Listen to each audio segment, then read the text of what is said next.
You'll ever wonder why kids nowadays, especially like teenagers growing up, they become so rebellious? And it's not because of the parenting, but because of the environment. You'll ever wonder why? It's because the society that we have right now is so unforgiving. Nobody ever appreciates small steps. Nobody ever congratulate for progress, because all of you guys are just so freaking ruthless for what?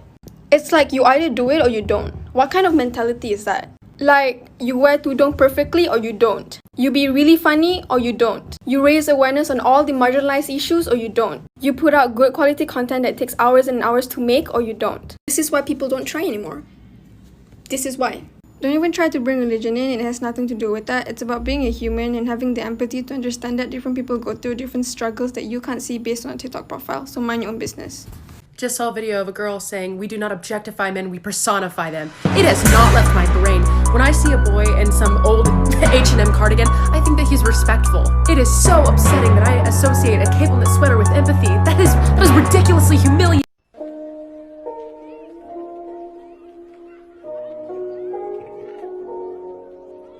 How do I explain this in 60 seconds? So I was listening to this podcast and it was talking about how Salah is the most divine remedy. And it made a lot of sense to me. See, human beings are so full of emotion. We feel so much. We love so hard.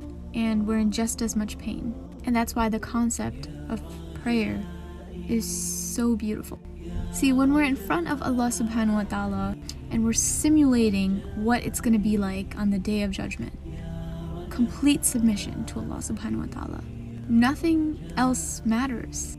Nothing else could matter more than pleasing Allah subhanahu wa ta'ala. And for me, that just puts things in so much perspective. Salah is created as a remedy for the flaws that make humans humans. It's a complete reset. I feel like the more time I spend on TikTok, the more I hate Instagram. And I think I realized why.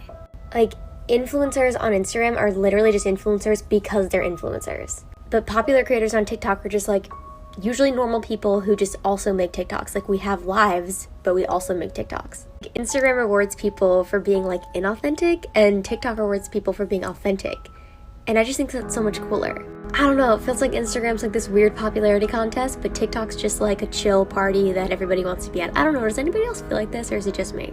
I get it, everyone's got trauma. But if you chose academia as your career path, like you willfully chose this life, you're on some next level shit, my friend. Y'all got daddy issues and mommy issues. How does it feel?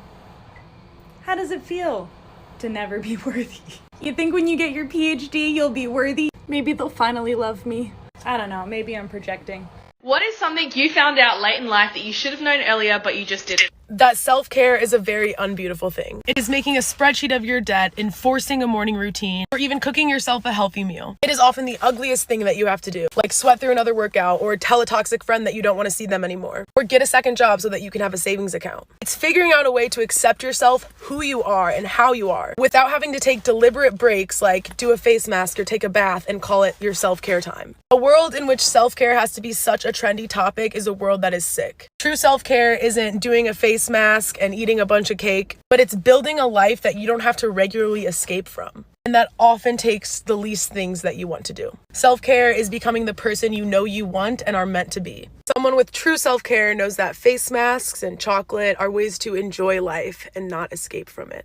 This is so true. Treating yourself is so important. But if you find yourself constantly indulging in consumer self-care and treating yourself in a way that you're kind of taking breaks from your actual life, you may be distancing yourself from actual self-care. Actual self-care has very little to do with treating yourself and very much to do with parenting yourself and making the best decisions for your long-term wellness. Actual self-care is realizing how much of your anxiety is taking away from your latent potential. It often means looking at your disappointments and your failures straight in the eye and re-strategizing. It's sometimes disappointing people, and it's letting go. It's making sacrifices for people. It's living in a way that other people won't, so maybe you can live in a way that other people can't. It's letting yourself be normal. It's sometimes having a dirty kitchen and deciding that your ultimate goal in life isn't to have rock hard abs. It's being the hero of your life, not the victim. It's no longer choosing a life that looks good over a life that feels good. It's being honest even if that means you aren't universally liked. Treating yourself is so important, but taking care of yourself is more important. Are you attracted to men, or are you attracted to the idea of men as they were written by women?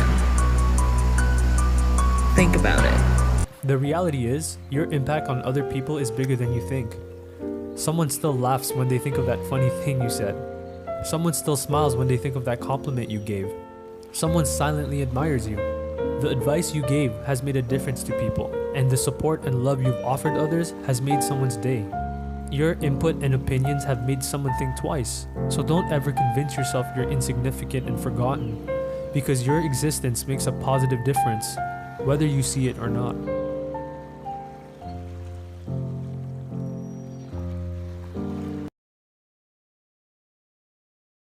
My mother taught me this trick. If you repeat something over and over again, it loses its meaning and our existence. She said is the same. If you make the same mistake over and over again, you'll stop calling it a mistake if you just wake up.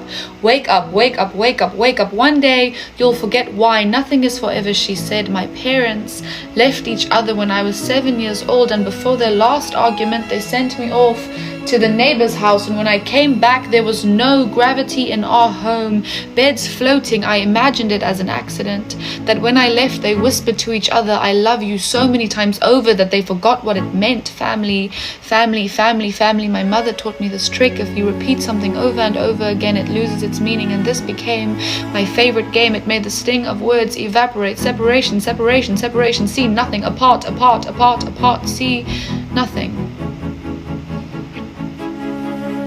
Wow, this generation is amazing. I mean, why do we need to know how to pay for taxes or how to make a deposit? Ooh, how to get an insurance card. Why do we need to know all that stuff if we know that the powerhouse of the cell is the mitochondria? Am I right? Why do we need to memorize our social security number if we already have about thousands and thousands of math equations shoved down our heads? At the age of 18, we are considered adults or responsible, they say, but the only thing I feel responsible for is knowing how to solve for X. I get it. School and education is the path towards our careers and future, but why is it so hard for my parents and your parents and our teachers to understand that shoving down information isn't going to help me be more mature? Reality is I pull an all-nighter every day studying for a test to get that perfect A and raise my GPA and make my parents proud and colleges to accept me, but in the end, after I take that test and get an A, all that information goes right out of my head, and what have I gained? Absolutely nothing but a waste of time.